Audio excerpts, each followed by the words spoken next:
विश्वकर्मा पूजा पर रहेगा भद्रा का साया, तो पूजा कितने समय पर करें, कौन सी तारीख को है विश्वकर्मा पूजा, उस दिन आपको क्या क्या करना है और क्या नहीं करना है, सारी बातें जानेंगे हम इस वीडियो में। तो वीडियो को फुल वॉच जरूर कीजिएगा। जय Siya Ram, welcome back to my channel.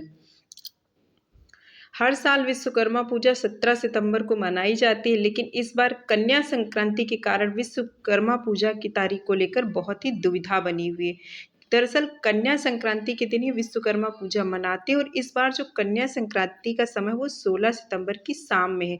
इसीलिए बहुत लोगों के मन में कन्फ्यूजन है कि विश्वकर्मा पूजा 16 सितंबर को होगी या फिर 17 सितंबर को।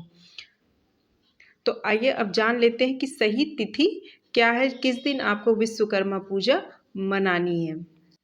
विश्वकर्मा भगवान को दुनिया का सबसे पहला और बड़ा हस्तशिल्पकार माना जाता है। उन्होंने ही सारी चीज़ों का निर्माण किया है, या फिर आज की भाषा में कहें तो सबसे बड़े जो इंजीनियर हैं उन्हें ही माना जाता है विश्वकर्मा भगवान को। इसीलिए इसकी खास तौर पूजा बड़ी बड़ी कंपनियों, फैक्ट्रियों में, दुकानों में ज़रूर से ज़रूर होती है। तो इस दिन कन्या संक्रांति की शुरुआत जो होगी वो 7:53 तक सूर्य जो है कन्या राशि में प्रवेश करेंगे, इसीलिए उसको कन्या संक्रांति कहा जाता है। लेकिन विश्वकर्मा पूजा यानी हिंदू धर्म में हर एक त्यौहार उदया तिथि के अनुसार लिया जाता है, इसीलिए उदया तिथि के अनुसार विश्वकर्मा की पूजा यानी विश्वकर्मा जो जयंती है, क्योंकि उसी दिन ही विश्वकर्मा भगवान को जन्म दिवस के रूप में भी मनाते हैं, तो विश्वकर्मा जयंती भी 17 सितंबर को ही मनाई जाएगी। 17 सितंबर को ही सारी पूजा और अनुष्ठान जो है विश्वकर्मा भगवान का किया जाएगा। तो चलिए अब जान लेते हैं कि पूजा करने का शुभ मुहूर्त क्या है, क्योंकि 17 सितंबर को भद्रा का साया बहुत ही ज़्यादा समय तक है, इसलिए आपको पूजा कितने समय से कितने समय के बीच में आपको कर लेनी, क्योंकि किसी भी शुभ पूजा को भद्रा के समय में नहीं किया जाता है। तो चलिए पूजा करने का समय जान लेते हैं। तो विश्वकर्मा पूजा के दिन भद्रा का साया है जो वो 11:44 से लग रहा है, और यह रात 9:55 तक भद्रा है जो रहने वाली है। और इस भद्रा का जो वास है वो पृथ्वी लोक पर है, और यह भद्रा जो पृथ्वी लोक की है वो अशुभ मानी जाती है। इसी दौरान इसलिए कोई शुभ कार्य नहीं किया जाता है। अगर आप पहले से ही पूजा शुरुआत कर दी है तो आप वो पूजा निरंतर कर सकते हैं, लेकिन जो सबसे शुभ मुहूर्त है पूजा करने का वो रहेगा सुबह के 6:07 से 11:44 तक। आप विश्वकर्मा की जो पूजा है वो आप कर सकते हैं, ये सबसे शुभ मुहूर्त ही है, क्योंकि इसके बाद 4 बजे के बाद राहु काल भी लग जाएगा। तो 6 से आप लगभग 12 बजे तक आप अपनी पूजा को कर सकते हैं। चलिए पूजा विधि जान लेते हैं। अपने कार्यस्थल पर सफाई करें, उसे सजाएं। पूजा करने के लिए सभी उपकरण को फूलों से सजाएं, क्योंकि विश्वकर्मा पूजा में जितने भी लोहे के औजार, मशीनें, इन सभी चीज़ों की पूजा की जाती है, तो उन पर भी, उपकरण पर भी कुमकुम, फूल आदि अर्पित करें। पूरा धूप दीप विधिवत पूजा करें। इसके बाद आप भगवान विश्वकर्मा का आशीर्वाद पाने के लिए मिठाइयाँ, फल और अन्य प्रसाद अर्पित करें। उनके वैदिक मंत्रों का जाप करें, गरीबों की मदद करें, आप भोजन कराएं और पूजा में हुई गलतियों की क्षमा याचना करें।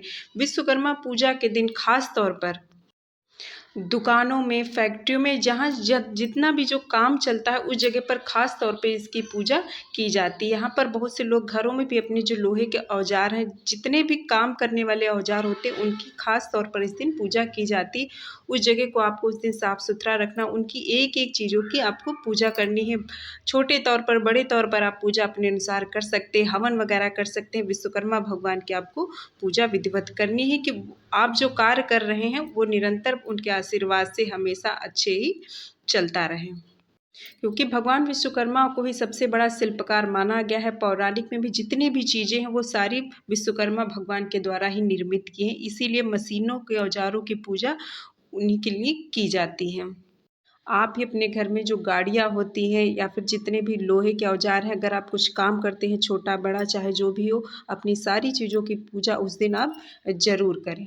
तो चलिए अब जान लेते हैं कि आपको विश्वकर्मा पूजा के दिन आपको क्या क्या करना चाहिए, क्या क्या नहीं करना चाहिए। तो विश्वकर्मा पूजा के दिन औजारों का इस्तेमाल करने की मनाही होती है, तो इस दिन ना स्वयं कोई उपकरण इस्तेमाल करें और ना ही दूसरों को करने दें, क्योंकि इस दिन आप उसकी पूजा करते हैं तो उस दिन आप इनका उपयोग ना करें खुद ही, और ना ही किसी दूसरों को करने के लिए दें। इस दिन आप अपने औजारों को इधर उधर कहीं ना फेंकें, यानी जैसे कि आप रोज़मर्रा के कामों में थोड़ा बहुत चीज़ें हो जाती तो उस तरीके का आप उस दिन ना करें। और विश्वकर्मा भगवान की पूजा के दौरान आप अपने उपकरणों और औजारों की पूजा करना बिल्कुल ना भूलें। यानी भगवान की आपको पूजा करनी है, साथ में आपको अपने साथ में जितने भी औजार उपकरण मशीनें हैं उनकी भी पूजा ज़रूर करनी है। तो चलिए अब जान लेते हैं कि आपको उस दिन क्या नहीं करना है। उस दिन आपको किसी भी तरीके का तामसिक भोजन, मांस, मदिरा आज किसी तरह का सेवन नहीं करना चाहिए। उस दिन आपको गरीब, ज़रूरतमंद और ब्राह्मण को अपने सामर्थ्य अनुसार दान देना चाहिए, चाहे वो किसी भी चीज़ का हो। इस दिन आप अपने घर के साथ फैक्ट्री या दुकान में रखे मशीन और यंत्र की पूजा ज़रूर करें। बहुत लोग से आप पंडित को बुलाकर बड़े तौर पर हवन पूजा करते हैं। आप अगर जितना भी छोटा भी हो तब भी आप उन्हें पंडित ना हो या ना बुला पाएँ तो आप खुद से उनकी पूजा ज़रूर करें। जितने भी यंत्र मशीन है उनकी पूजा ज़रूर करें, जैसे कि आपकी कोई छोटी-मोटी दुकान है। इसके अलावा अपने उस दिन उस जगह की सफाई, स्वच्छता का ज़रूर ध्यान दें, और साफ़ करने के बाद वहाँ पर गंगा जल छिड़क कर ही आप सारी चीज़ों की पूजा ज़रूर करें। इस दिन साफ-सफाई को आप जहाँ पर काम करते हैं, चाहे वो ऑफिस हो, दुकान हो, फैक्ट्री हो, इस जगह की साफ-सफाई अच्छे से करें और उस पे गंगा जल का छिड़काव ज़रूर करें। इस दिन भगवान विश्वकर्मा के साथ-साथ आपको श्री हरविष्णु जी की पूजा ज़रूर करनी चाहिए, और विश्वकर्मा पूजा के दिन आपको विष्णु सहस्त्र नाम का पाठ करना भी बहुत ही शुभ माना गया है। इसके बाद अपने अनुसार वहाँ पर प्रसाद, भोजन जो भी आप जितना करा सकते हैं वो भी आप कराएँ। उम्मीद है आपको जानकारी पसंद आई होगी, तो लाइक, सब्सक्राइब कीजिएगा। मिलते हैं नेक्स्ट वीडियो में, तब तक के लिए जय श्री राम।